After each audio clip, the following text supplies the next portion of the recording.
YouTube family नमस्ते प्रणाम। मैं हूँ पूनम पांडे, अपने यूट्यूब चैनल पर आप सभी का स्वागत करती हूँ। फ्रेंड, मैं एक बहुत ही सुंदर सा प्यारा सा सोहर गीत लेके आई हूँ। आप लोग को कैसा लगा कमेंट बॉक्स में ज़रूर बताइएगा और ज़्यादा से ज़्यादा हमारे वीडियो को लाइक कमेंट शेयर सब्सक्राइब जरूर करें।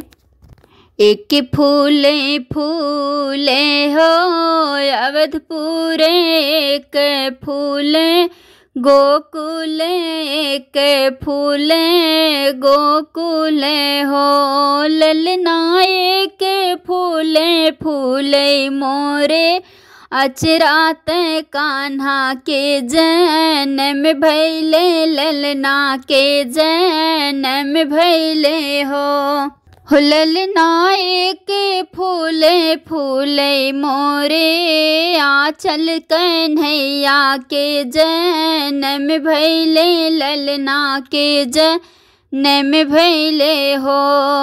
अरे बहरे से आवे नंद राजा यशोदा जी से पूछे, यशोदा जी से पूछे हो यशोदा कवन बरत तप कैलू ललनवा बड़ा सुंदर, ललनवा बड़ा सुंदर हो यशोदा कवन बरत तप कैलू ललनवा बड़ा सुंदर, ललनवा बड़ा सुंदर हो।